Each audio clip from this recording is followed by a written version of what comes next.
Hi guys, welcome to our daily encounter.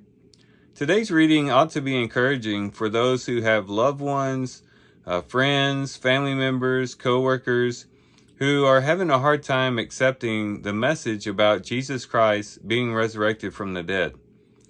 Because we find the great apostles also struggling with this same idea and with this same message in Mark chapter 16. Here, the apostles who would be instrumental in spreading the gospel about the death, burial, and resurrection to the ends of the earth, the ones that would leave us a record of the things that they witnessed, they too struggled when they first heard the message about Jesus being resurrected from the dead. In verses 9 through 11, we read about Mary Magdalene and the women coming to the apostles and telling them about Jesus Christ. It says in verse 11, and when they heard that he was alive and had been seen by her, they refused to believe it. And then there's two other people who see Jesus resurrected, starting in verse 12, where it says, after that he appeared in a different form to two of them while they were walking along their way to the countryside. And they went away and reported it to the others, but they did not believe them either. And then when Jesus gets an audience with them, he rebukes them for their unbelief.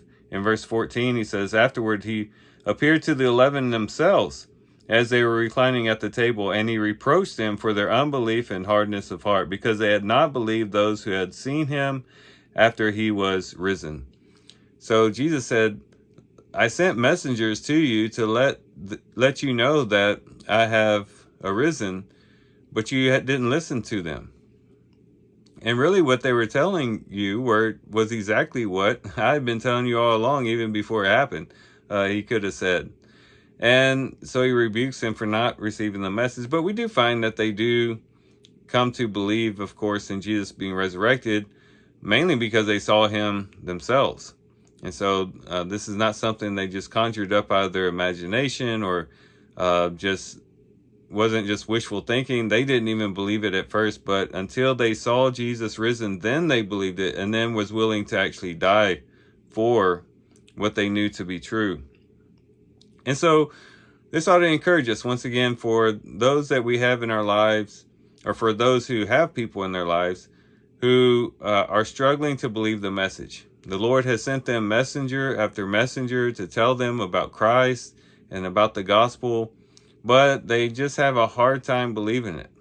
It might very well be the case that they need God himself working in their lives. They may need God himself to act in their lives in a very special way and reveal himself in a special way for them to believe. The message may not be enough for them. They might need to experience certain circumstances in their life that come out of the life that they're living and turn them in the right direction. Maybe they have to hit rock bottom before they are able to look up to God and to see all the blessings that he has waiting for them. It could be a lot of different ways that God works personally in their life, but that might be what they take, and that might be what it takes. And that's why we should be praying for them at the same time, still sharing the message with them, praying that God would open up their eyes and that he would soften their heart to receive the message, and just don't give up on them. It may take one, it may take two, it may take many times of them hearing the message, and it might even require God personally working in their lives. But one way or the other, it might very well be the case that they will come to the Lord and actually be a very powerful instrument in his hand. We just never know. So let's not give up on those whom we think are resistant to the message. It may very well be resistant to the message. Let's just keep working on them, planting those seeds, praying, being available to them, and just see what the Lord might do in their life. We never know how things will turn out, and we should never feel as though all is lost, but just keep on praying, keep on working, keep on teaching, and keep on loving. So here's some things we can reflect on and think about as we do a reading today. With that, guys, I do thank you for watching the video today. Hope you guys have a great day. Love you guys. God bless.